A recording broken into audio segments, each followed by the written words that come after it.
Sweet. Well, thank you all so much for taking the time out on a Monday. As many of you know, I schedule these events Monday through Thursday, and there is class every single night. So I appreciate you either. Hopefully, you're not skipping class. Hopefully, the folks that have class tonight are going to watch the recording. But thanks for making the time out on a busy week. I want to first kind of start off with saying that, for those, I know UNC Charlotte is a partner program, but for those that were impacted by Hurricane Helene, our thoughts go out to you. I know here in Carolina, we've had a heck of a time the last couple weeks.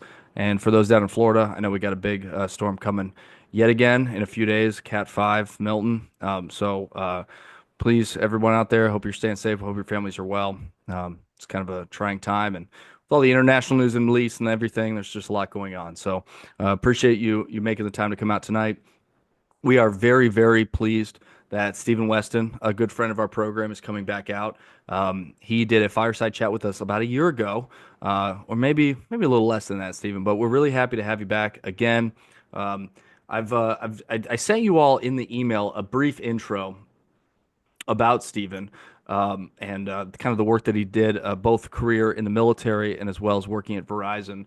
But he's also done a great job on LinkedIn. He's gotten the top career counselor voice multiple times on LinkedIn, and 4 times top voice. He's very knowledgeable, not only about, and if you're here tonight and you're thinking Verizon's a great company to work for, that's great. I don't want you to limit yourself to just that, though. Steven is here to offer some really good advice because not only has he worked as a recruiter, he knows how to navigate that space.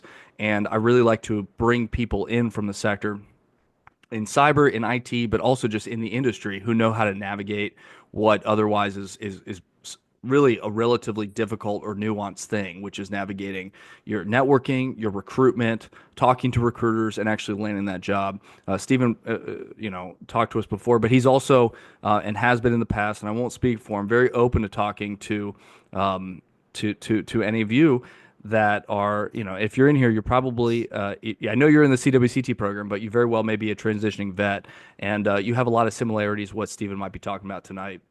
He's got a brief presentation, but I also did turn on the Q&A feature. So if you've done this before, there's a way to click Q&A and then it queues it and then I can ask it live. But you can also put your questions in the chat. I don't think I have any staff members with me tonight, so it's just me. So bear with me on the chats. I'll do my best to keep up with it. But again, on behalf of CWCT, I want to say thank you to everyone here, and I want to thank Steven so much for making time to come out from your busy schedule to come talk to our students that are here today who want to learn from you. So I'll turn the floor over to you. I know you have a brief presentation, and as I did last time, Steven, I'll try to not interrupt you, but if there's like a brief pause and I got questions, I'll hit you with them, if that sounds cool. Yeah. Jump in if you got questions. Awesome. Absolutely.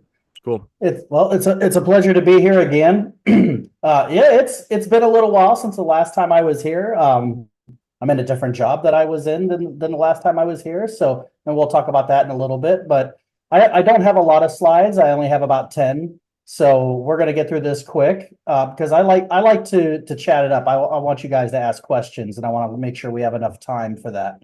All right. So welcome. We're going to go over some topics of discussion. I didn't want to break it down all the way. We're just going to say topics of discussion. And then at the end, we're going to have some questions.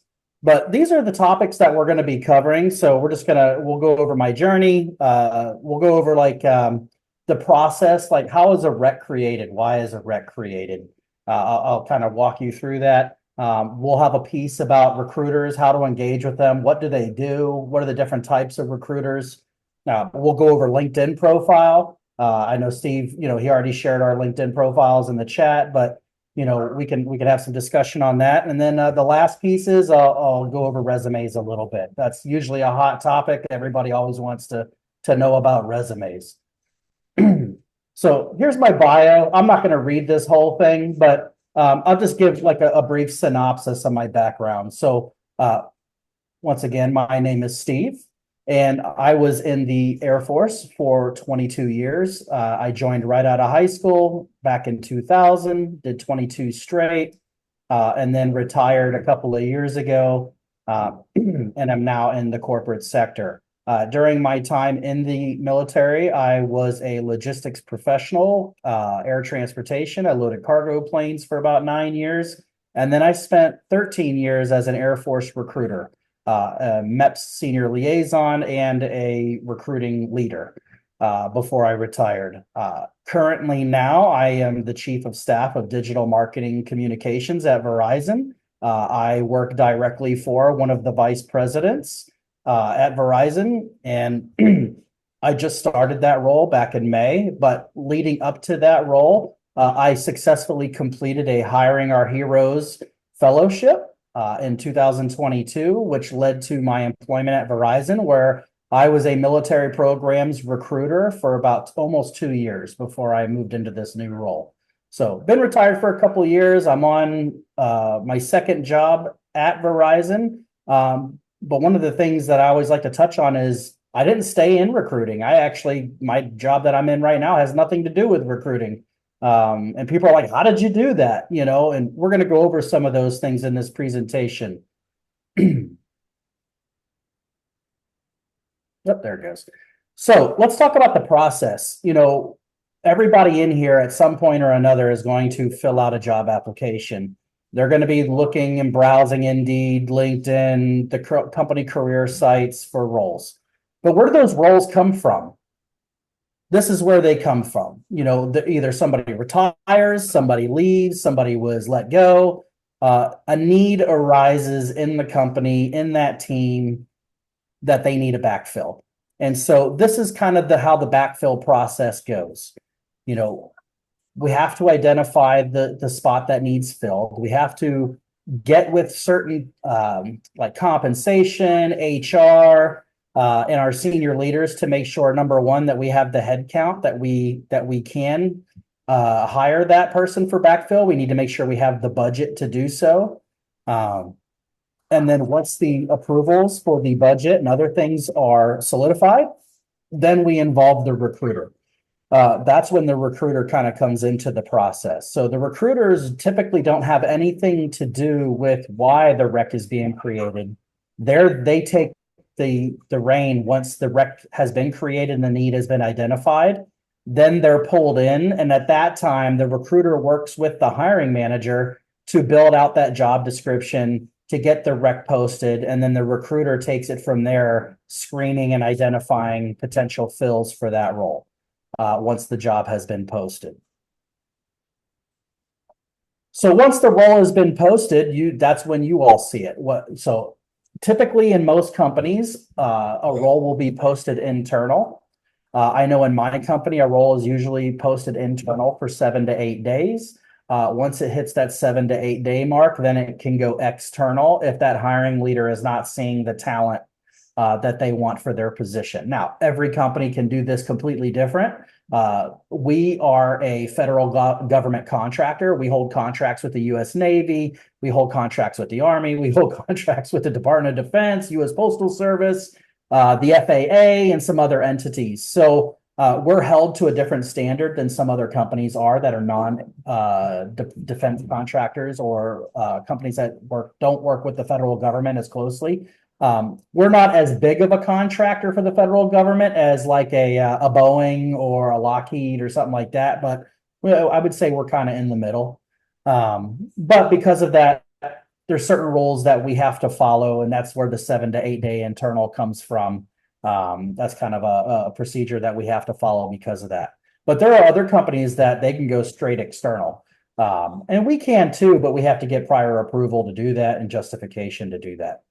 But the point is once these roles are finally posted at external to where you all can see them, there are usually two different types of recruiters that are in the game. So the first type of recruiter is what I was, which is an in-house recruiter. An in-house recruiter works specifically for that company. They don't work for anybody else. They work for that company for the primary purpose of filling the needs of that company. So with that, they don't get paid, by how many candidates they get. They don't get paid by how many roles they fill. There's no commission. They are they are more like kind of how I was on active duty. You get your goal for the year. and that you get paid the same regardless. If you do 100% or 150%, it doesn't matter. We're salaried. So unless you're a contract, if you're a contracted employee, then it's a little different.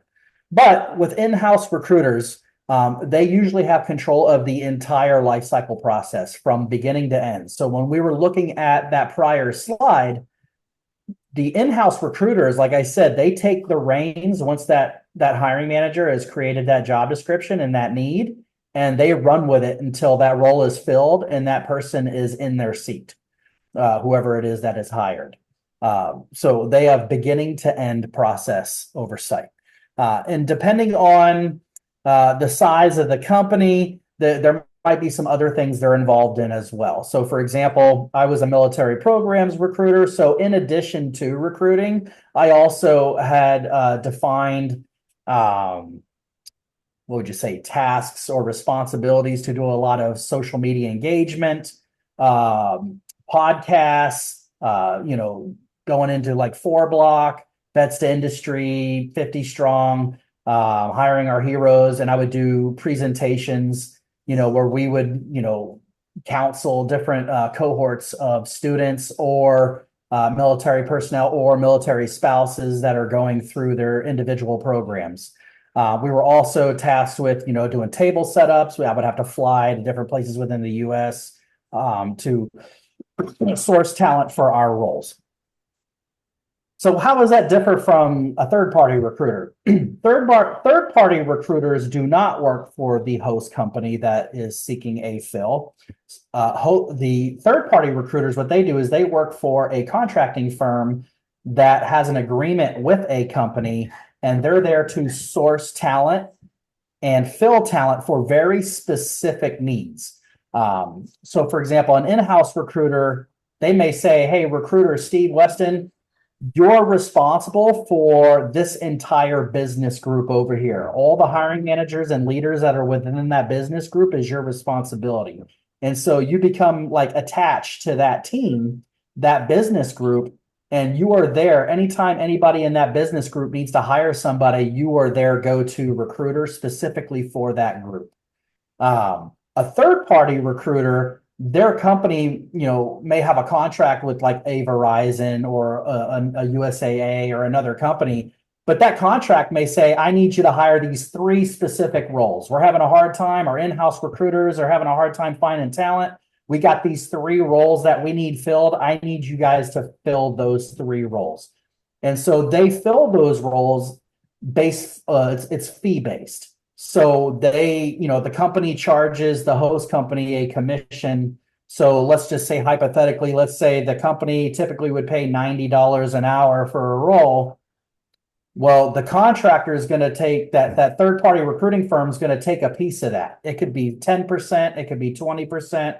And so you as the candidate, when you get your offer is based off what the total of the company would pay minus the fee that this company charges is your hourly rate. So if they charge, if you're getting $100 an hour for easy math and they charge 20%, you may get an offer for $75 to $80 an hour, but this company is going to take 20% off the top to fill that role with that host company. So it's more advantageous if you can to work with the in-house recruiter because now they're not taking money out of that pot that's typically goes to the employee, if that makes any sense. But sometimes it's the best way we can to fill a position that's a hard to fill or, we need it quick. Sometimes these guys are a lot quicker. There's usually more of them. I know for my host company, I might have over 100 hiring managers in my group where these guys, they go one-on-one. They might have 10 recruiters fishing for that one fill. So the work is more diversified with the third party firms. They can usually pick them out pretty quick. So that's the benefit with them. But the benefit with the in-house recruiter is, like I said, there's nothing coming off the top of that salary range, when you're negotiating. Also, these in-house recruiters, they know this company. They actually work in the company. So they also can levy experience. They can, tidbits, nuggets of information. Hey, I've been here 5 years. These are all the things that I've experienced in this company where a third party recruiter is not going to have that. They're like a used car salesman. They're coming out of the blue, grabbing this rec, filling it, and then they go to another company and fill that other company's rec. They're bouncing around all the time. Where an in-house recruiter is like, boom, they're the specialist in that area. So, and if you guys have any questions about this, please do, send those questions in and we can chop it up a little bit more about this. But when you're engaging with recruiters, it's important to know what do they spend their time doing? I see sometimes on LinkedIn, there's a lot of, in Facebook as well, there's a lot of misconceptions that recruiters kind of just sit around all day and call people. But that's not really what, the total job of what recruiters do. That's just a piece of it. So, they're doing interviews. They're lining up interviews with hiring managers. They're performing phone screens. I know I would perform, 30 to 100 phone screens a week, in busy season. So, you figure a phone screen's usually 30 to 45 minutes a piece with an applicant. So, if you're doing 30 of those a week, you can kind of do the math on how much time that is. We also have to do the table setups. We got to fly and travel. We're doing presentations. So, in a typical day, I may only do 3 or 4 hours of sourcing and interviewing. And then the rest of my time is spent building presentations, conducting presentations, not just with clients, or not clients, but not just with candidates, but with clients as well. My clients would be those vice presidents, senior directors, senior managers that are hiring authorities within whatever group that I'm supporting. So I have to do presentations with them too. I have to let them know what the status is of all their requisitions. If I have 30 or 40 requisitions at a time that I'm doing all at the same time, I got to provide them stats just like a commander's call or anything else. How many veterans do we have in here? Is there only like 2 veterans in here? Because I don't want to keep talking about veterans if not everybody's a veteran in here. Do we have a lot of veterans in here, or 1, 2, 3, 4? All right, so we got quite a few in here. It's okay if you're, for those that aren't, we'll go into non-veteran talk too, but that's why I make sure I know my audience here. But just like a commander's call, or a staff meeting, and not just the military does staff meetings, everybody does staff meetings. So I lead my current staff meetings now in my current organization. But during those staff meetings, they have to be prepped. You have to get all the data. You have to get everything that leader needs to know. So they're spending a lot of time doing all those things. So when you're engaging with recruiters, it's helpful to know that, because you might message one and they might not answer you for a day or two. It's not because they don't want to message you. It's they're busy, So how are you going to get the most out of your engagement with them, when you're trying to get their attention? We can do this by, number one, connecting with them on LinkedIn if you can. I know I am super responsive on LinkedIn as best as I can. Most people that reach out, I at least try to give a thumbs up at a minimum. If I read their message, I might not give you a long drawn out reply, but I at least try to acknowledge everybody in there. If there's something that's asked that I can't do, I at least try to push you to the right person that can answer a question or field your concern. But when you're engaging with them, you can engage with them on Facebook, LinkedIn, email. It's okay to follow up more than once. If you send an email to a recruiter and they don't hit you back right away, it might not be you. It might be that they got 257 emails because they just did a table setup at Villanova and all those college seniors just blew their email up and yours got lost in the mix. So you can follow up with these recruiters. You could follow up with them on multiple different platforms. But one really great way to get in front of some of these recruiters is to attend information sessions.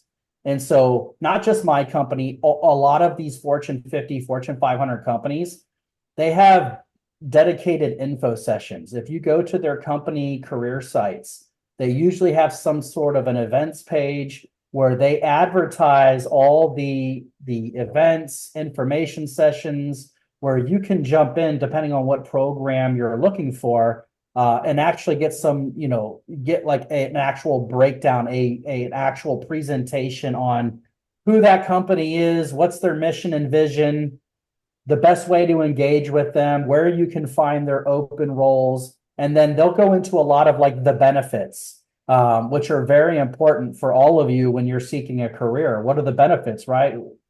I'm trying to get paid, so what's the salary range? What kind of benefits do they have? Is there tuition assistance?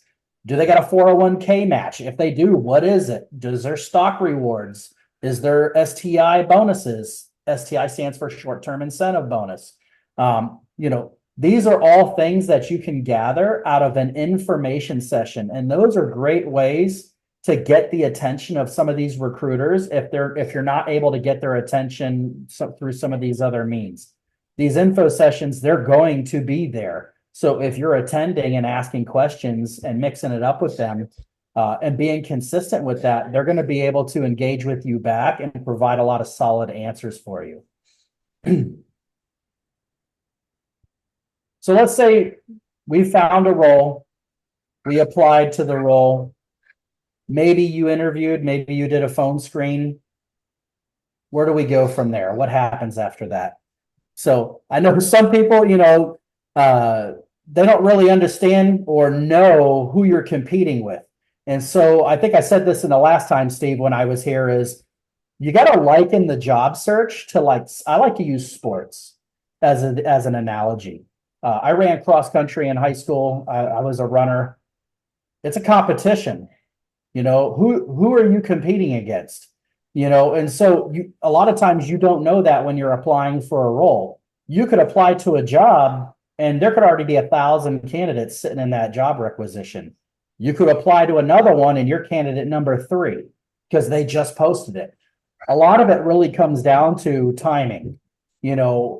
Sometimes you can see that a role was just posted. Sometimes you can't. But if you can see when a role is posted, that is super advantageous to know. You typically want to hit a rec within like the first 2 to 4 or 5 days when it posts, because that's when it's hot. That's when the recruiter is consistently in it, because they're building that slate to give to the hiring manager. A slate is a pool of 5 to 10 candidates that meet the requirements of the job description that the recruiter feels the hiring manager should interview.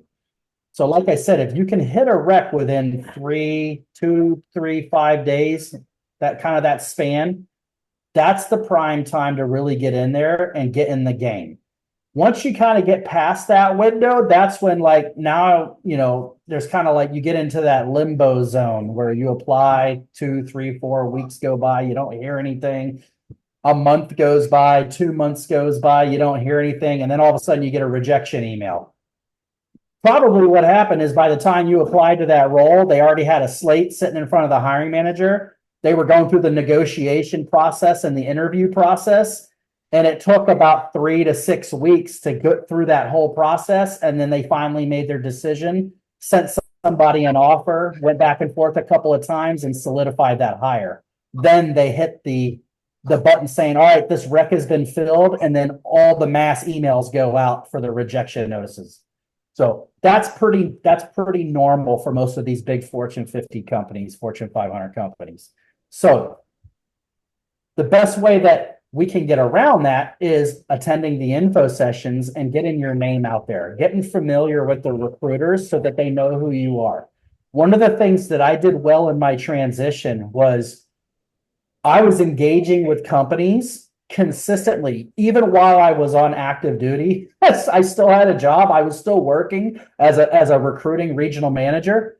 I was in the afternoons and at night when I wasn't working, I was attending info sessions. I attended so many Verizon info sessions that they all knew my first and last name by memory by like the 3rd or 4th time I was in one. Where that played to my advantage is, I went to 3 or 4 because I was applying to roles, but I wasn't getting interviewed.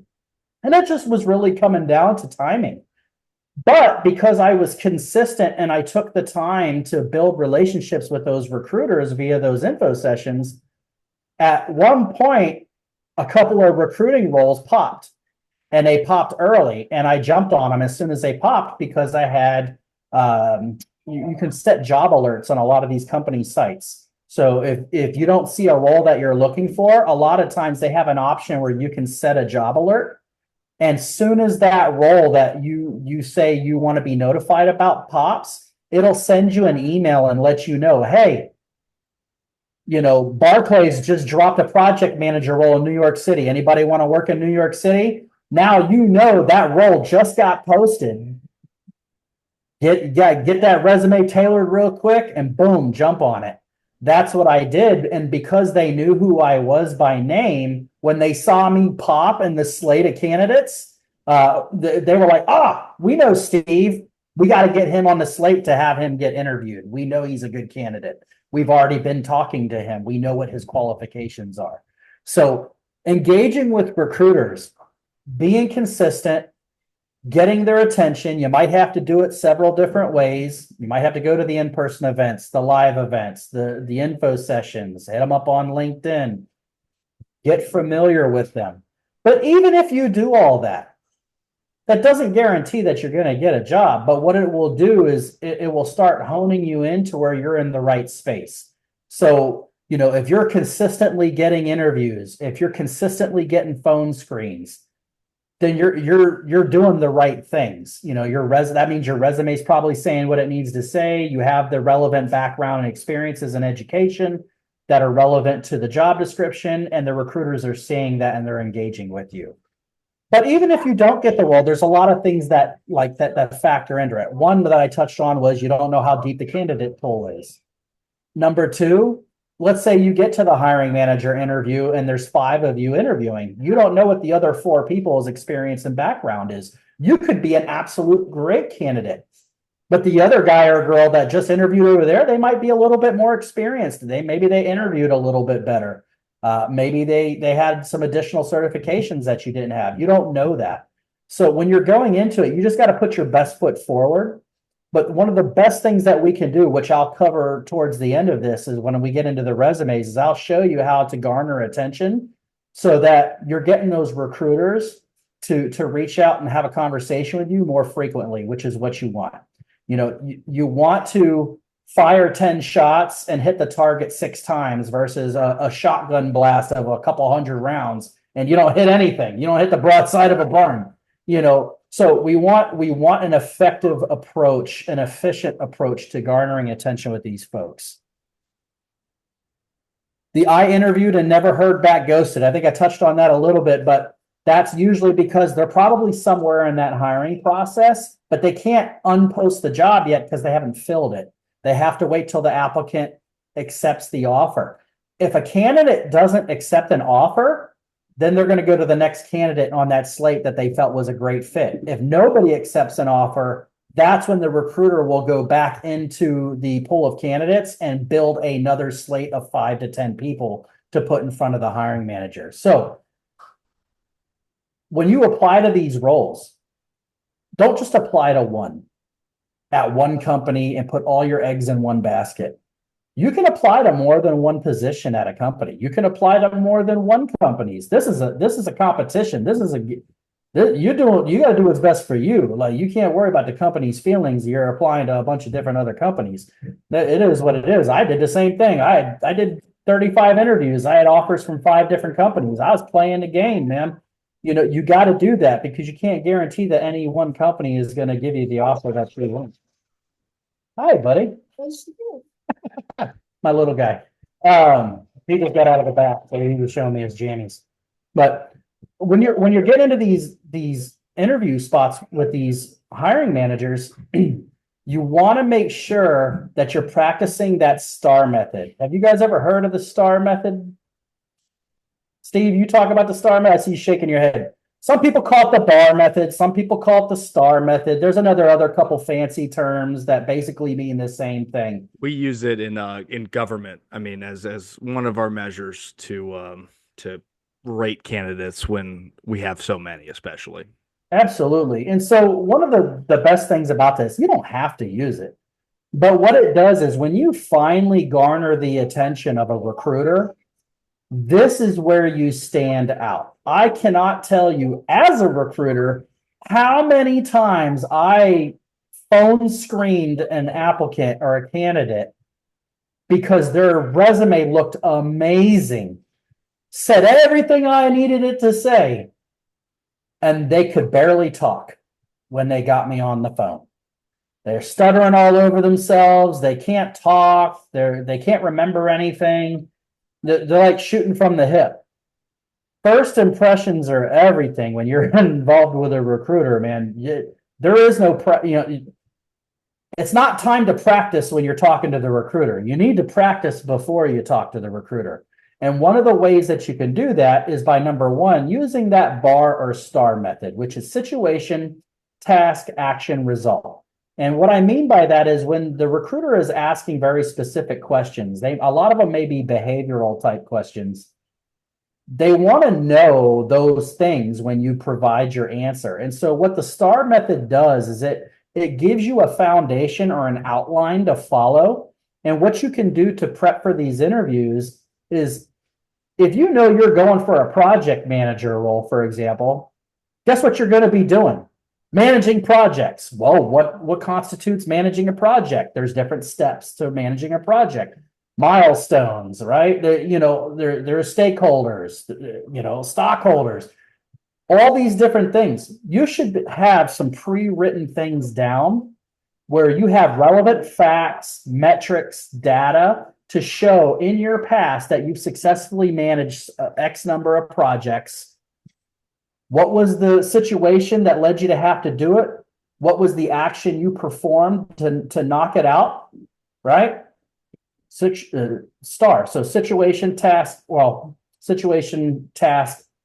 action, and then what was the result? So the situation, the task you performed, the action that you performed in that task, and then what was the result of you doing all that? So, for example, I managed 35 projects. They all finished, on time or early, saved the company, $3.5 million.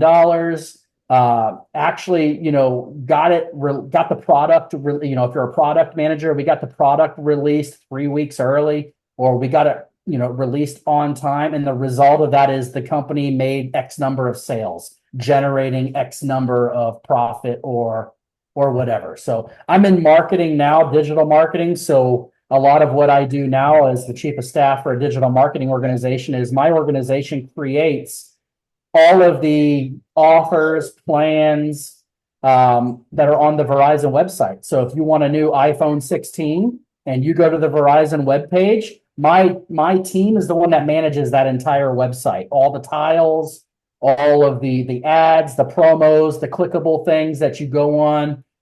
That's what we do. And so let's say you're running one of those projects, you can get the metrics of that project. Hey, I got this project out on time. We worked with 3 vendor partners. We were given 60 days to do it. We did it in 30. And then not only did we get it done in 30, but we had a successful launch. And, we upped our cell phone buys 20%. These are types of things: situation, task, action, result. You want to be able to go through it. And you want to be able to know it enough and have them pre-written down to where you can go through that smoothly without a lot of pauses or stuttering or anything like that. Because you want to come off like you're confident and you know what you're doing. Does that make sense to everybody? Jesse, I love that beard, by the way, man. Yes, Love yes. that beard. Outstanding. So when we're going through all this, when you're engaging with recruiters, it's not just about the resume. It's not just about the job description. It's not just about finding the role. It's not just about getting the recruiter to screen you. Are you practicing and preparing for that eventual hiring manager interview? I know for a lot of my interviews, I had like 5 or 6 pre-written in STAR outline scenarios. I did talent acquisition. And so for me, a lot of my examples were things that I had done as a military recruiter where I won awards. I was a top recruiter. I got a promotion, highlighting all those accomplishments and the steps it took to get to each one of them, so that when I got asked a behavioral type question, I could just riddle them off, like that. I don't even have to look at my paper. Like I have them memorized at that point. If you guys want some things that'll help you with that. Steve, you're familiar with what is that? Candidly?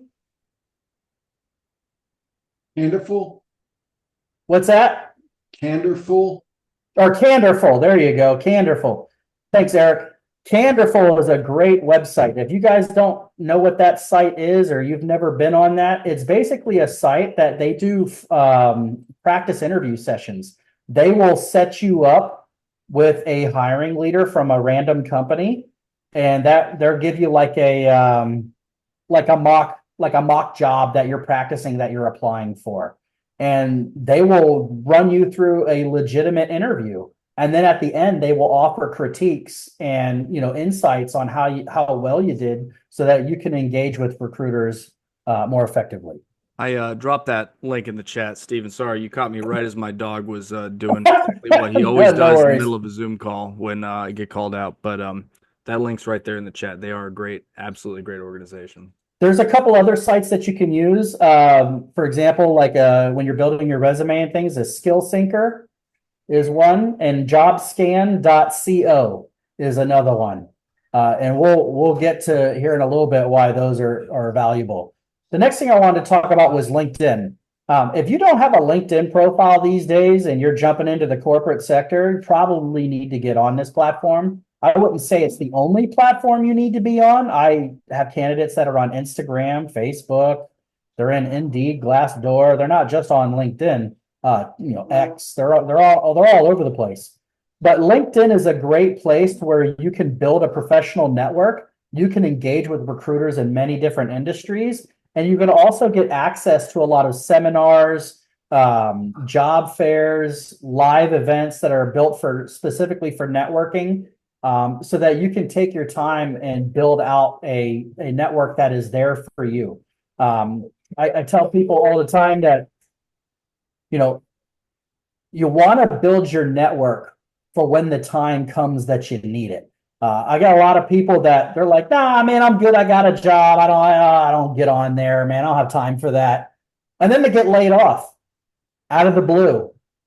Well, if you only have like 150 connections on LinkedIn and you get laid off and you're in the job hunt and you got bills to pay, 150 people in your connections, unless they're like all CEOs or, vice presidents of HR or something in your network, probably not going to do you a lot of good, helping you find roles. So get on LinkedIn now while you have the time to do it. Start building your network, start connecting with people, start getting involved with there's a lot of different groups and organizations on that platform where, maybe you're happy where you're at right now.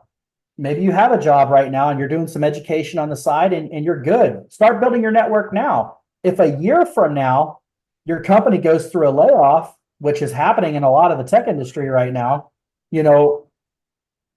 and you have 10,000 people as connections and you put a post out, hey, looking for work. Now you have 10,000 people that are also looking and sharing things with you, hitting you up in the messages. Recruiters might hit you up in the comments and say, hey, I see you're looking for this. I have a role like this if you're willing to move to this area, or it might even be remote or hybrid or whatever, but you wouldn't know if you didn't have that network. So the network you should be building for when you need it. The best time to build a network is when you don't necessarily need it right now. That's the best time to build your network. And we do it on LinkedIn by building a great profile. And you want to be able to attract people to your profile. You want it to be an attention grabber. Now, you don't want to get crazy with it, but you want it to be somewhat about something that you're looking for, something that you do, something that you're passionate about. And you want to use photos that kind of capture that, make you stand out. You also want to make sure that your title, you don't want to put transitioning service member in your title of who you are. You want to put, what are you? Are you a project manager? Are you a IT? Are you, do you have your CCNA? Are you a cybersecurity professional? Like, what are you looking for? You have a CISSP? Like, your title of who you are on your profile should be telling everybody who you are and what you're looking for, what kind of industry you're wanting to get into.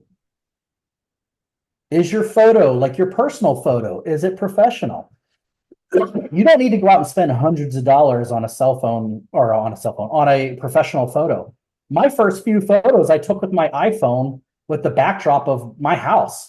Like my wall color is like an off-white. And I just got in a suit and tie and did a pose, and my wife took the picture with an iPhone, and I just cropped it, and put some touches on it, and boom, that was my profile picture for like a year on LinkedIn. And then, eventually I got some better photos or whatever, but you don't need to get crazy with it. One of the best things that you can do, other than like your headline and your photo, is, are you filling your profile out fully? Recruiters can find you on LinkedIn based on the content that is actually in your profile. The more content that's in your profile, the more searchable you are to a recruiter that is looking to hire somebody. I use LinkedIn Recruiter all the time when I was doing the job. I would find people based on their education, where they lived, what they were looking for, what skills they had loaded on their profile. You can load up to 50 skills on your LinkedIn profile. If you're not loading all 50 skills of relevant things that you can do, or certifications, or software that or hardware that or anything like that, you should be adding that to your profile so that recruiters that are looking to hire people that do those things can find you and see you. Adequate descriptions for your jobs. Your LinkedIn profile is basically your online resume. My LinkedIn profile directly matches my actual resume. They're like one and the same. One is my digital resume. The other one is my paper resume. When I got to actually fill out a job application, I use the paper resume. But when I'm networking and messing around on the social media platforms, the LinkedIn profile is my digital footprint. So you want to make sure you're putting a good amount of time and effort into that profile to flush it out. If you don't know what a good profile looks like, or you want to know what a 5-star profile looks like, just go to my profile. Steve put the link in the chat. Go to my profile and go all the way through it. I have a 5-star profile. You're more than welcome to go through there, take any tidbits out of that you feel you can use.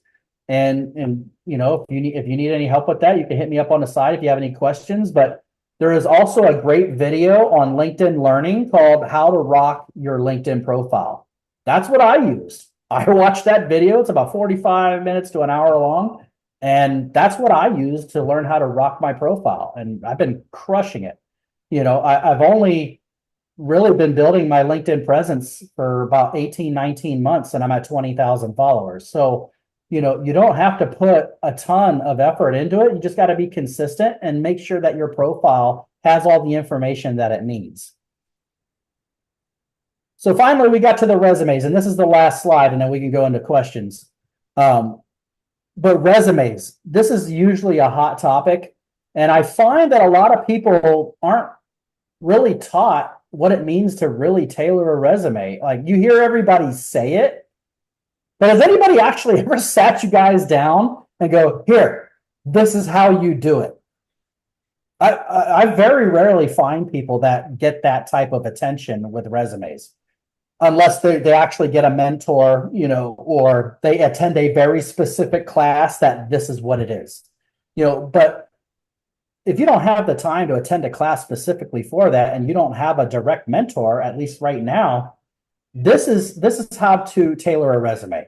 And so basically what you want to do is the answers to the test are on the job description. The job description, no matter what company, is going to tell you specifically what the hiring manager's problem is. The hiring manager has a problem and they need somebody to rectify that problem.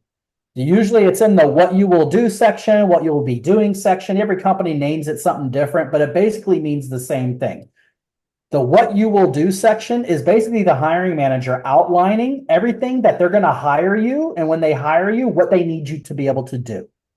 And so if you see that what you will do section, usually there's some bulletized items. So like in this example on the left-hand side, for marketing manager, you're going to see what you will do right below where it says location, Washington, D.C. The very next line down is what you will do. Then you will see a little paragraph that kind of gives you a little synopsis. And then we ask, we offer, right? So in that what you will do section, those little bulletized points on the top in that paragraph, That's the hiring manager's problem. Now, this is a very simplified job description, but you go into any job description, if you go into the Verizon career site, you're going to see the what you will be doing section. It's going to be a paragraph. Depending on the job, the technicality of the job, and, is it a director, a senior director, a vice president, a consultant? Depending on what the level of the position is, the job description could be very big, it could be very small. But usually somewhere in the middle is where most lie. And in those bulletized points, it's going to tell you, really need somebody that has experience doing 1, 2, 3, 4, 5, and 6, all bulleted out. Now, we haven't even gotten to the basic qualifications or the preferred qualifications yet. These are the things that if you're hired, these are the actions you're going to be performing. If you have legitimate experience doing any of those things outlined in the descriptive paragraph, the summary, and or those bulletized things, I would be absolutely have something on your resume speaking to each one that you have relevant experience doing. So for example, if it says we need somebody that knows how to coordinate projects in a multi-state region, virtually, working with several different vendor partners to make sure that they stay on task, and you have legitimate experience doing that, and it's not on your resume, you're already messing up. You should absolutely, if you have experience doing that, you should have a bullet on your resume speaking directly to that one thing right there. Now, when we go further down the resume, then you're going to get into the basic qualifications. The basic qualifications are the non-negotiables. Not negotiable. If in the basic qualifications it says you must have something, you have to have it. If you apply to the job and you don't have it, next. They're just going to go to the next resume. They're not even going to waste their time. I get people who go, well, I thought maybe, no. Basic qualifications are not negotiable. Preferred qualifications are negotiable. So preferred qualifications are, the basic quals are you must have this. Preferred quals are if you have everything in the basic quals, these are some things that if you have, it's like icing on the cake, the cherry on the top, right? Like they make your application that much stronger, but you don't necessarily need to have them to meet the basic qualifications of the job. So the three things you need to touch on your resume is the what you'll be doing section, that summarized paragraph and the bulletized points. You need to be able to hit all of the basic qualifications, and then you want to try to get as many of the preferred qualifications as you can to make yourself a stronger applicant or a stronger candidate. Because remember, you don't know who your competition is. But something one of my bosses said to me a long time ago was never underestimate the laziness of your peers. I don't know if you've ever heard that before, but there's a lot of people in the job market that are lazy when it comes to their resumes. If you put the effort in, it doesn't mean you're going to get hired every job you apply to, but you're going to more frequently get contacted by recruiters than you would if you didn't do it. I can promise you that. If you take one resume and shotgun blast that one resume out to 100 jobs and you never tailor it, you might get a phone call. But if you apply to 10 jobs and you take the time and you tailor your resume to those 10 individual specific jobs, 10 specific resumes, and you send that out, you'd be surprised. You might actually get 3 or 4 phone calls. So that's the targeted, efficient resume tailoring. That's how you tailor a resume. You want your resume to speak to every keyword and task and skill and certification and education as you can on these resumes to make yourself come out as looking like the best candidate for the role. And if you guys want a copy of this picture, if you go to my LinkedIn profile, I have a post. It's on one of my featured posts is this right here with an explanation on what I just said. So if you want to use this for yourself, but you can see on here, bullet 1 on the left-hand side, number 1 on the right-hand side. Where did they pull those keywords and terms and use them on their resume? And you can kind of see what they did to meet all these different things on that job description. And those are all the tidbits that I had to share. So we can jump into some questions. Thank you so much, Stephen. I think of all the things before, while folks kind of think of the questions they want to ask, and feel free to just raise your hand or come off mute. We keep this as casual as possible. We'll start with Eric.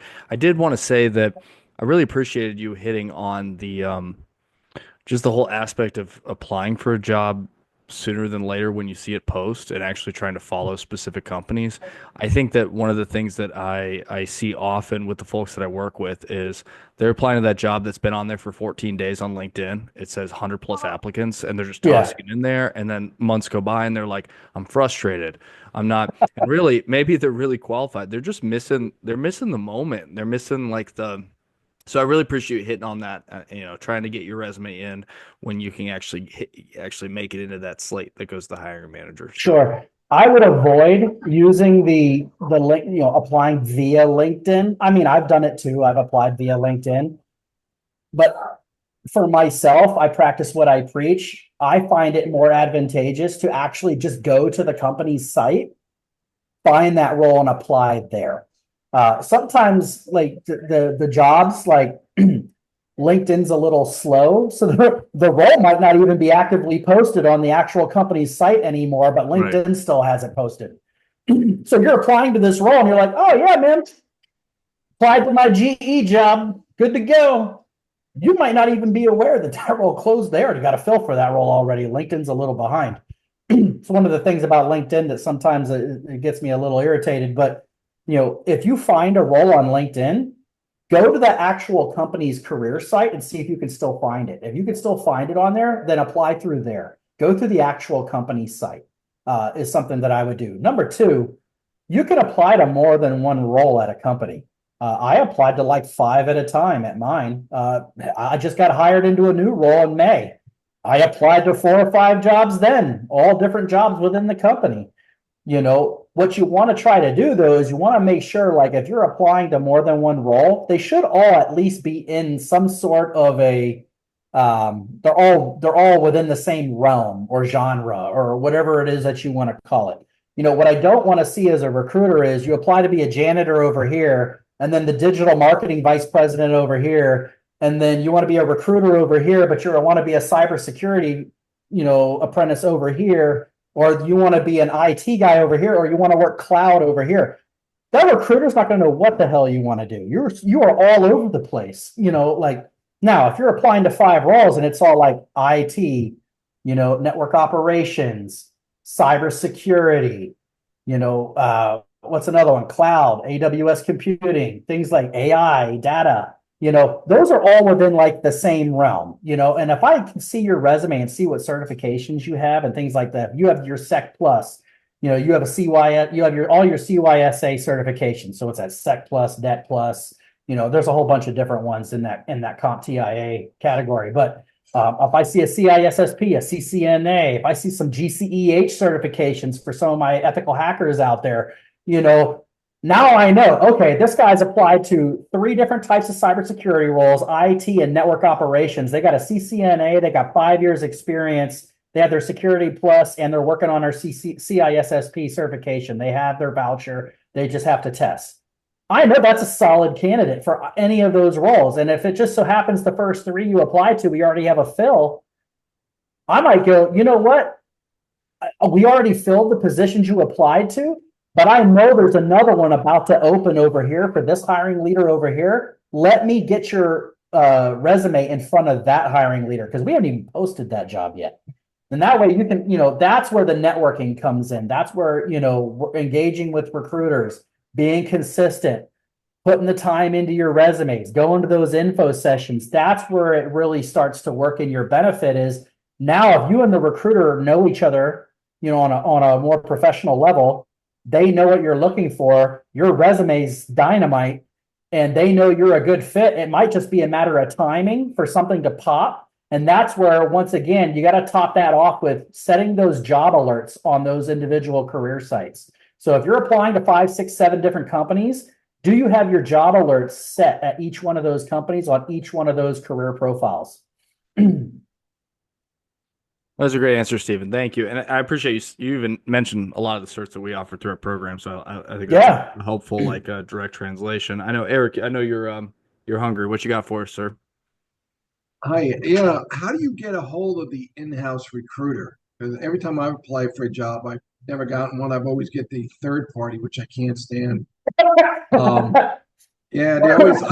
I'll give you an example. I don't know what it is. They took the job away from me. They promised me a job. I was going for my security. They were giving me a security clearance and all, but the job specifically specified there was 75,000 a year. It's like, cool.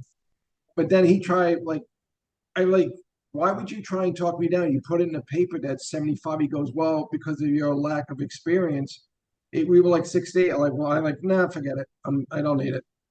And then he Yeah, came back and they said 72.8. He goes, well, 72.8 because we're getting you to security. But I'm like, well, big deal. You said 75 and you would get us the security clearance.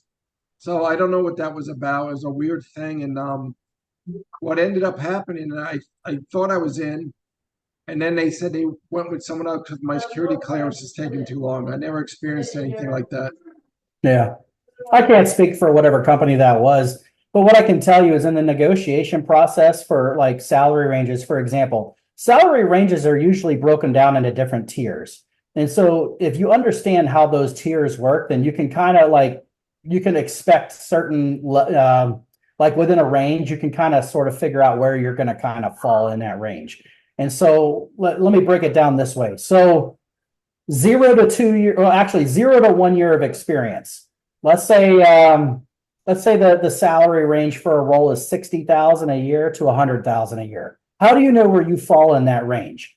I'm not going to be able to peg it 100% on the dot, but usually how it goes is if you have 0 to 1 years experience, you're going to be at the bottom of that range. If you have 1 to 3 years experience, you're going to still be at the bottom, but slightly a little higher. If you have, 3 to 5 years experience, you're going to be in the middle of that pay band. If you have 5 to 7, you're going to be a little more to the right, and if you have 10 to 12 years experience, you're going to be more at the top end of that pay range. So when you're on those career sites and you see, like, for example, in like Colorado, New York City, California, they actually have in the bottoms of those job descriptions, they'll have the salary ranges there, but the salary range will be like 80 grand to like 290,000 a year, or some like ridiculous number, right? And you're like, what, how do I know where I'm at in that? Well, number one, go on Glassdoor and type in what you're looking for, that job title. A lot of times that salary information is pretty up to date on that site. I use it all the time for myself.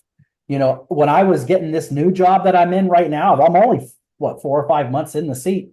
What the salary that actually got kicked to me was like I was only off by like 1,000 or two by using that Glassdoor site. But you have to be honest with yourself when you use the Glassdoor site. Sometimes people get on there and they don't accurately, change the different differentiators to make it realistically what your skill level is. So if you go in there, let's say you're like IT professional, you're going to click IT professional. It'll show you a whole salary range, right? It'll show you like bonus, total pay. It'll have like base pay breakdown. It'll have total pay breakdown, bonus breakdown.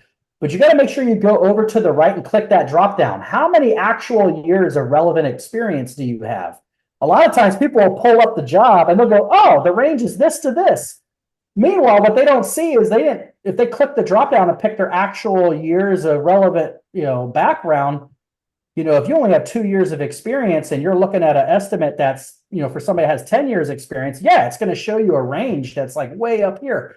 But if you actually go and you click that drop down and go 2 years experience, it'll actually bring that range down to realistically where you probably should be. And it takes the entire nation into account. You also have to make sure there's usually more than one drop down. There's one that represents how many years of relevant experience you have. I believe there's one for education level, and then the other one is your area code, like where you live. Because like I'm in New Jersey. What I get paid to do up here, somebody down in like North Carolina would probably get 20,000 less a year. The cost of living up here is vastly more expensive than it is in a lot of places where you guys are. So you also got to take that into account too. So get on Glassdoor, do your research. Glassdoor is pretty good. I mean, it's not perfect, but it's pretty good, and it's been pretty good for me. And when I work with applicants and I work with candidates, that's where I tell them to go. Hey, This is our range. Our range is this to this. Is that range good for you? If they're like, yeah, man, that range is good for me, then I get into the explanation of what I just told you. All right, go on Glassdoor, figure this out, because when I come back with a number, I don't want the sticker shock. You need to do your research too. You can't just rely on the recruiter to give you all the information, and then when the information smells like bupkis, we're crying foul like the recruiter is giving me a bunch of shit. But if you didn't take the time to go on Glassdoor and do the research for yourself, for all you know, that recruiter probably gave you a great offer and you you get mad at them. But realistically, based on the years of experience that you have in the industry you're trying to break in the location geographically that you're located at, maybe or maybe not, it was a good offer, but you wouldn't know if you didn't do the research yourself. So Glassdoor, I'm not saying what that person did was right or wrong. I'm just throwing out, these are ways that you can kind of figure that piece out. Thank you. Yeah. Did I answer your question? You got a couple in there. Yeah. No, that was fine, but I was just wondering how, like, see, that was one of them, but how you get a hold of the in-house Yeah, recruiter. that was the other one. There you go. So Yeah. that's where the info sessions are the best bet. So for Verizon, for example, if you go on the Verizon site here, let's do it together. Let me share my screen. I tried to pull the right link. I'm not sure I did, Steven. I think I ended up just doing, I think the link I shared was mostly Verizon in-person events, but Yeah, no worries. have something. This is what I do, man. I live on this, or I used to live on this page all the time. So, Eric, what kind of roles are you looking for, sir? SOC analyst. Tracking. All right.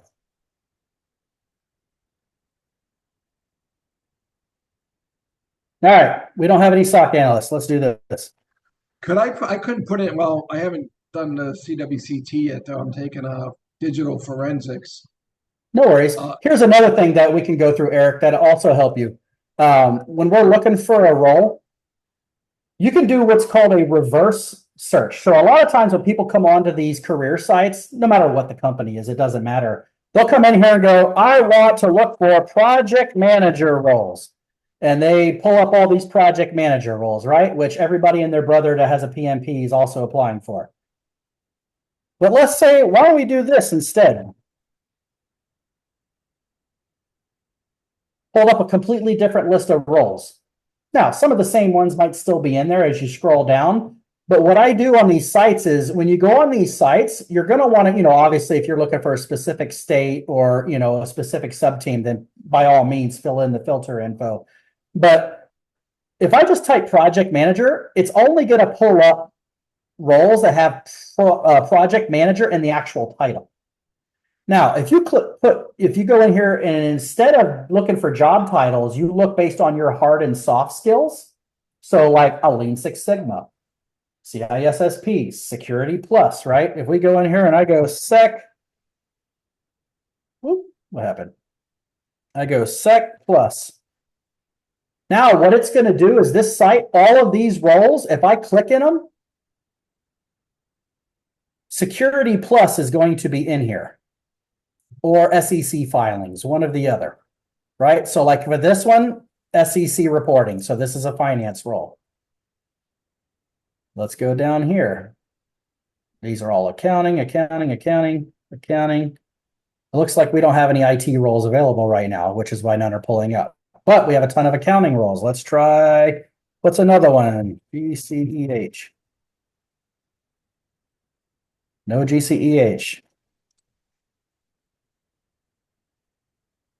Here we go, security risk management. I think this is a finance role though. So it looks like they only have a bunch of finance roles. All right, so if you can't find the role that you're looking for, that's when you come back here. You see this little button right here? Yeah. Create job alert. Enter your email address, and then it'll walk you through the steps of creating an alert. It's going to ask you, what are you looking for? And if you're looking for, hey, I got a Sec Plus, I'm going through my CYSAs right now, or maybe I'm going through AWS cert or something like that, you're going to want to create, and I don't want to do it because my email is already in here. But, when you click this, it's going to take you to another screen where you're going to I want like certain types of roles. And then what'll happen is anytime one of those roles gets populated on this site, it'll kick you an email and let you know. So that's number one. That's how you can get to the role. Hopefully you get to it quick enough so that you get the attention of the recruiter right away. The other way is that you go on, like, for example, I'll go to the military page for those of my veterans that are out here. If you go to this page and you scroll down to the bottom, here's their view of events. So they're letting you know there's a job advertising career fair. Here's another career exploration day. Now, we're in between cohorts right now for hiring our heroes, so you're not going to see a whole lot. But whenever we have a hiring our heroes going on, or we're getting ready to jump into a cohort, this is where you're going to find the info sessions. They'll say, info session, blah, blah, blah, blah, blah, blah, blah, blah, a description in the paragraph, and then you'll be able to click and register to attend it. When you click to register to attend it, this will pop up. You enter in your information, and it's telling you when it is right there. And then, you could add that to your calendar. You can also add a resume if you want to add your resume too.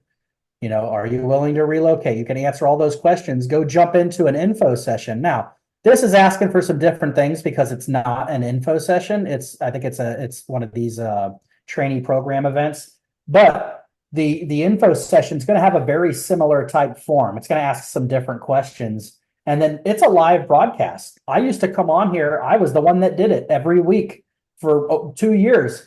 I would jump on, and for 45 minutes, you would get me going through an entire slideshow presentation, and then we would have Q&A at the end, and you could pick our brain. We would stay well over an hour if we had lots of good questions, and a lot of those times the folks would be asking questions like, hey, I'm looking for this, that, or the other.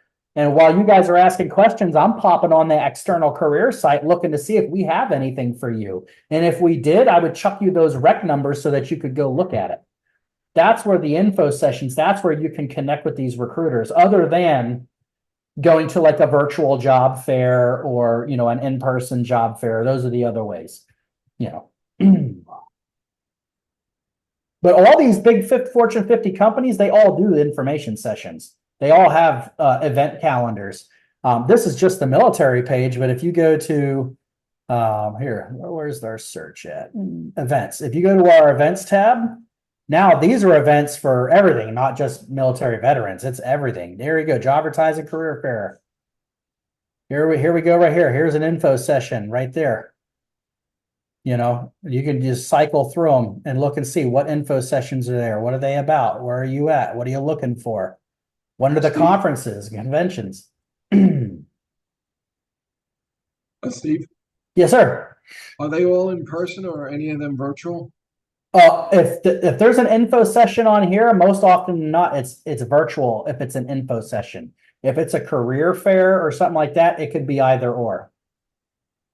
And I, if I could jump in, Stephen, I think, just to take away, you're giving excellent information. I really appreciate it. I think what to everyone out there we're talking about here is that, if you can really get an edge by showing interest in a specific company, right? Like genuine interest and actually trying to connect. So whether it's info sessions or these career fairs, I mean, going one-on-one is just a really great avenue. And Stephen, you also mentioned, I just want to point out hiring our heroes. You just kind of did a quick blurb about them, but I linked them in the chat as well. If you're a veteran, their cohorts are an excellent opportunity to get, I don't know what you'd call it, but a quick, I wouldn't say a quick way, but an excellent way into Fortune 50 and Fortune 500 companies in a way that also gives you a little information. I always shout out 4Block as well. We work. My man Bernard. Yeah, I'm very, very, very big fan of 4Block. I went through 4Block, and I know you did Hire Heroes USA, or Hiring Our Heroes cohort there, Stephen. But I think those are both great resources. I don't want to stop the conversation. I know Imani's been patiently waiting. I want to give an opportunity there. Eric, thank you so much for your questions, and thank you for coming out again. Imani, what do you got for us? Hello, can everyone hear me okay? Yes. Yep. Okay, great. My question is, I am transitioning into a new career field, and I have been going on interviews, and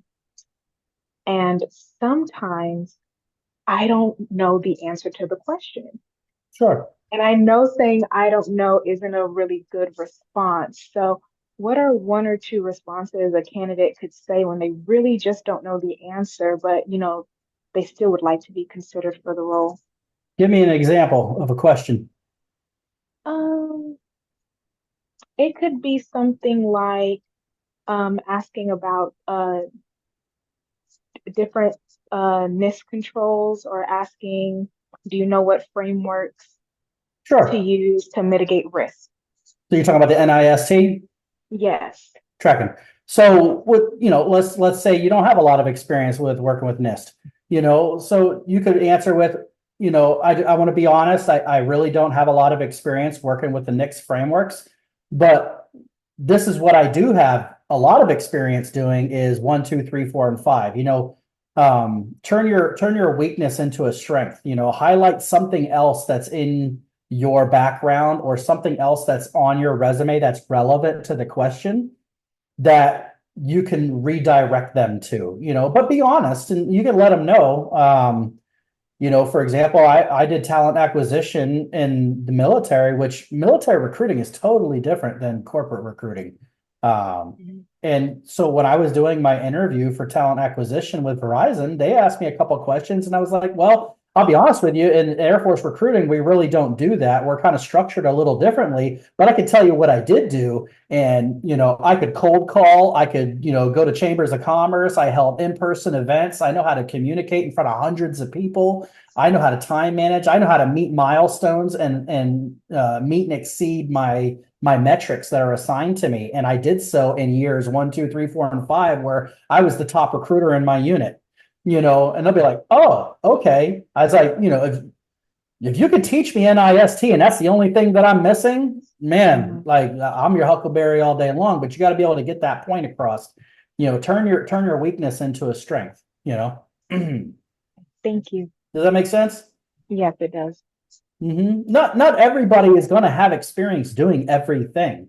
Every Right. single person in this room is going to do an interview, and at some point in an interview, there's going to be something asked that you legitimately just don't have experience doing, and that's okay. That's why there's preferred quals. Like there's some things you don't have to have it. They might ask to see if you have it, but if you don't have it, at least be honest with them. But like I said, redirect them to the positives you do have.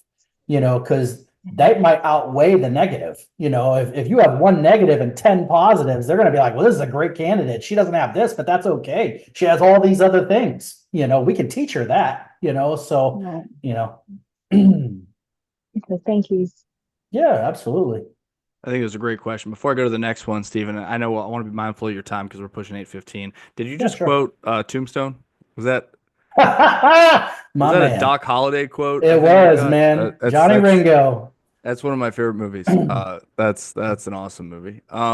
Yes, sir. Well, cool. So the last question's in the chat, and I'll kind of paraphrase it, but Devin's asking about the course certifications in our program and how helpful they are with getting in the door for an applied position. And I know you don't know every cert we have, but you've listed a lot of them. So, I mean, in Sure. general, talking about industry recognized certs, we do the SEC Plus, your A Plus, Cisco Cyber Ops. We have EC Council, CEH, CHFI.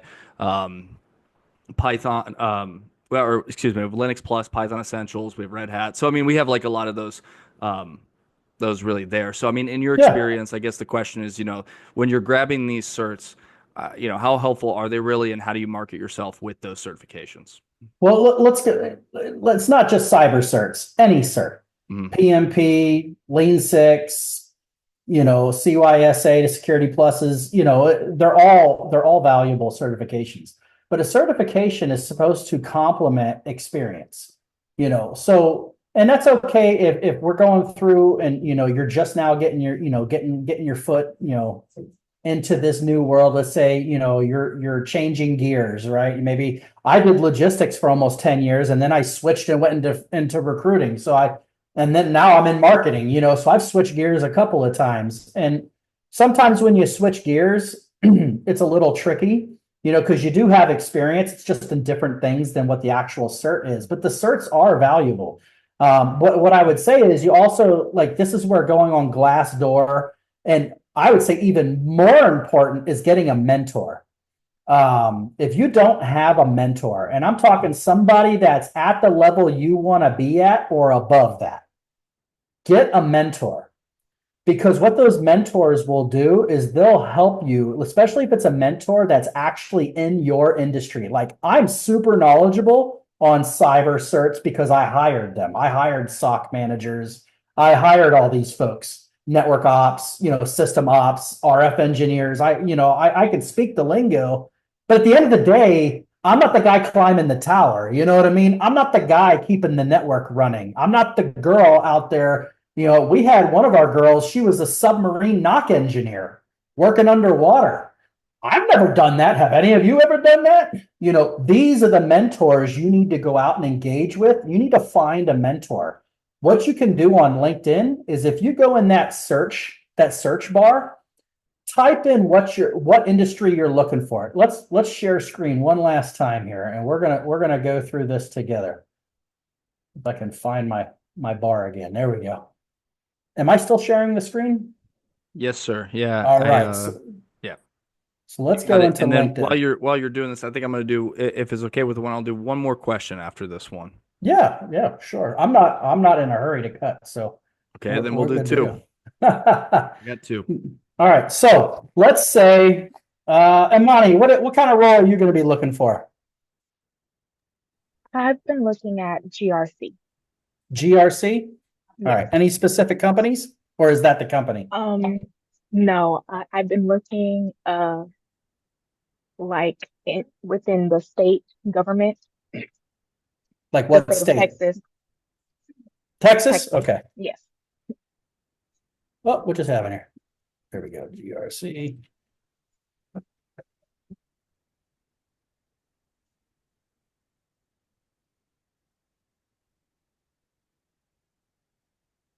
So this is an example of what you can do. Look at this.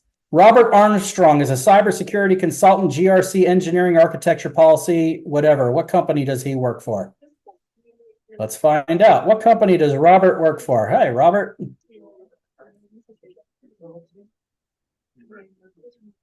Classified projects. I don't know if that must be the name of the company, but he's also worked at here. He's also worked at here. But the point is if you guys are looking for mentors or you need coffee chats, you want to talk to somebody that works in that industry that can give you more specific and precise recommendations, information, whatever, you can go in here. Like, for example, I can look at, let's see.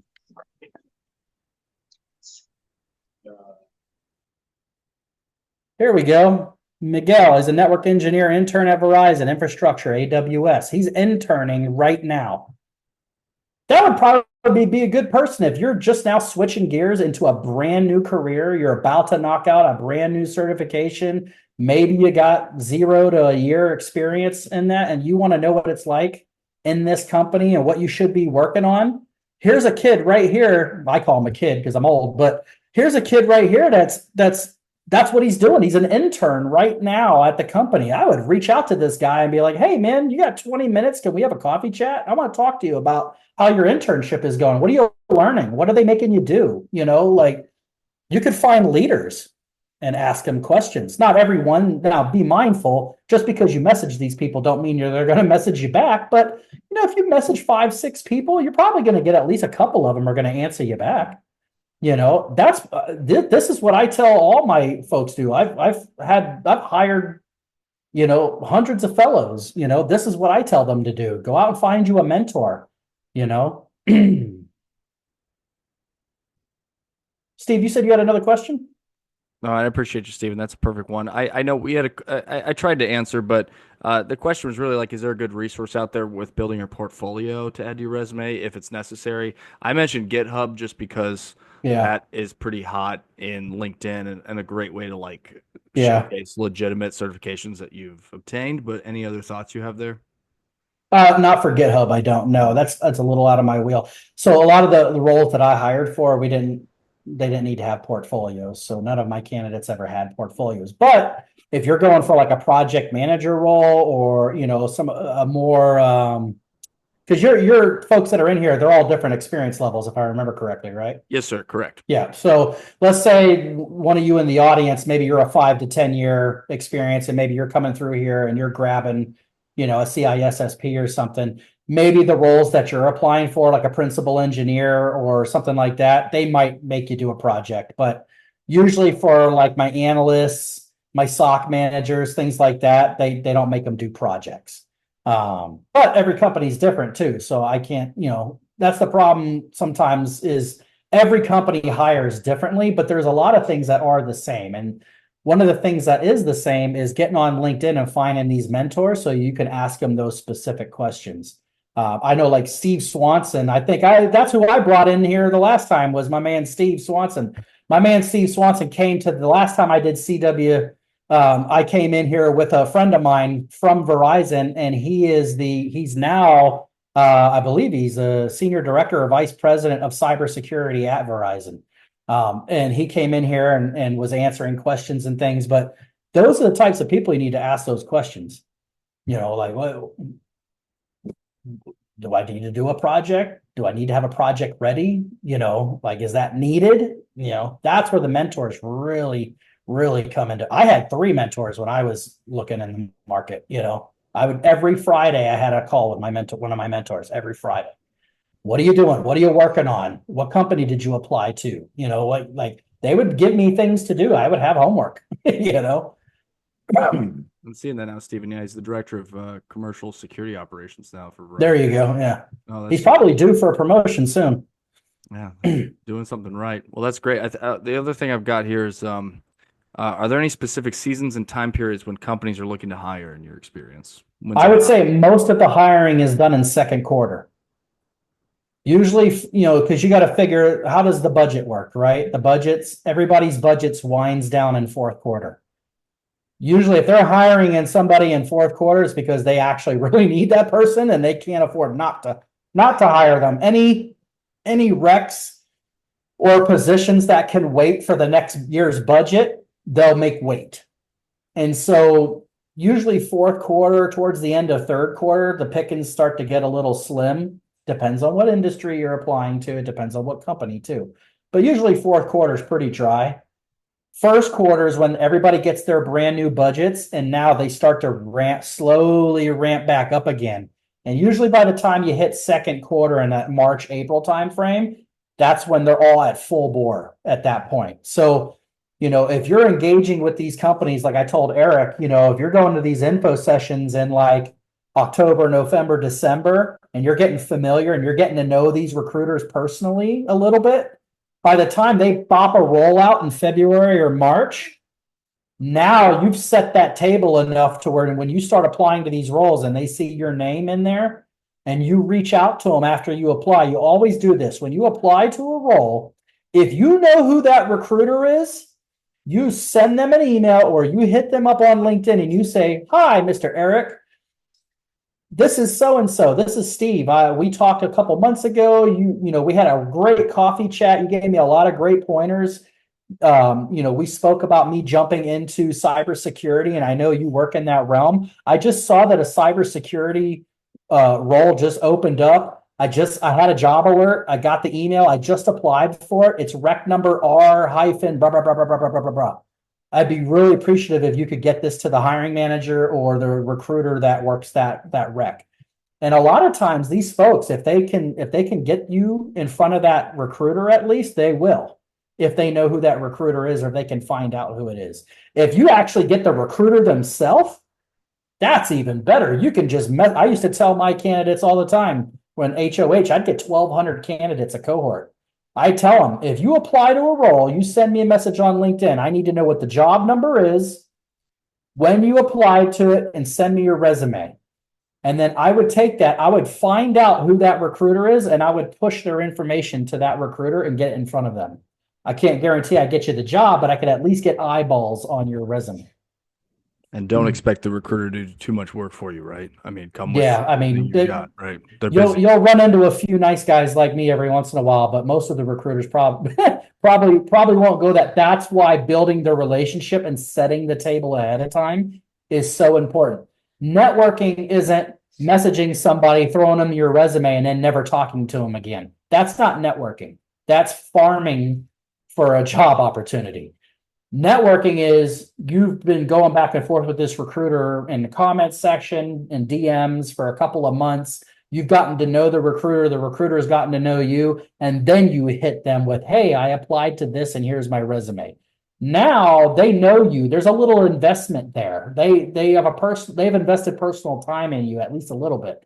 So for them, they might go, hey, you know what? I've been talking to Eric for the last couple of months. He's awesome. You know what? Let me look at this resume. Oh, okay. He meets a lot of what this is looking for. You know what, Eric? I'm gonna go ahead and put this in front of put this in front of that recruiter. I know who that recruiter is. Now, if you never did all those couple of months of work leading up to that, and you just blindly out of the blue sent them a, hi, my name is Eric, and I applied to this role, and here's my resume, that recruiter's probably not going to even answer you back. Because they don't know who you are. Like, why go apply on the site like everybody else? So that's the relationship building as a candidate. No matter what career you're looking for or what you're doing, take the time to build and nurture those relationships. And the best time to do it is while you already have a job or you're currently enrolled in school and you have some lead time to build those relationships before you really need to call upon those relationships for some assistance. I think that's a great answer, Stephen. And I know I know you offered to stay on a little bit more, and I can leave this open for a few minutes, but I want to take the opportunity to say thank you to you for making the time to come out. I mean, you've done this before, but I know that not only do you have a breadth of knowledge in this space, but you got a spot for the community that we're serving here as well. And I just want to say thank you for making that time out of your family and your work schedule to be here with us. And thank you to all the CWCT students who made time to come out here and learn. Encourage you to follow Stephen and ping him. And as always, I am here. I do not have the experience that Stephen does, but if you have questions about our program or anything else related to this, please let me know. I will have this recording uploaded probably later this week on our YouTube page. And any other questions you've got, just thank you. So Stephen, seriously, thank you so much on behalf of CWCT and myself for coming out tonight. Sure. And for anybody that maybe is interested in Verizon itself, we do have some programs. So for my veterans, Steve, was talking about hiring our heroes earlier. Of course, I'm an alumni. But what a lot of folks don't know is hiring our heroes is not just for active duty folks getting out. They have a program for folks that are veterans that you could have been out 20 years. It doesn't matter. They have a program called the Career Forward Program. The Career Forward Program is designed for spouses and veterans who are already out. And what it is, it's a Google certification program. Google sponsors it. You go through, if you're accepted into the program, you have to complete you pick which certification, but there's a list of Google certs to knock out.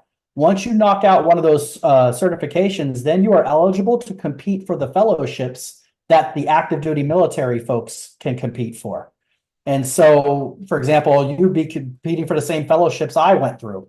And so I've actually hired a lot of veterans and military spouses through that program for the last couple of years. I got one I just hired. He just started on the 30th of September. I had a veteran that I hired. He's a Marine Corps veteran. He was out for like 10 years. He owned his own business. COVID came, knocked his business out. And, I met him at a networking event and put him onto Career Forward, and I ended up hiring him. He was a great candidate, so that's a good program too. There's also another program that's called Thrive. Thrive is for everybody. You don't have to be a veteran. You could be anybody. It's an internship program. So let's say you're brand new to the IT world, to the cybersecurity world. Let's say like you're brand new. You're just getting your Sec Plus. You're just getting out there. That's what that program's for. It's an internship program with Verizon where you can go in and there's a set number of weeks and you go intern with them doing exactly what it is that you went to school for or your boot camp or whatever it is. To get your foot in the door with that company, get some legitimate experience so that then you can turn around and start applying for a lot of those roles that they advertise for full time. And doing my best to keep up with you there, Stephen. I got no worries. No, I got the Thrive link there as well as the Hiring Our Heroes Career Forward program. Yes, and I actually know the program manager for Thrive, Rose Fajardo. So if you hit me up, if you find, I think they've already completed the program for right now, but it's cyclical.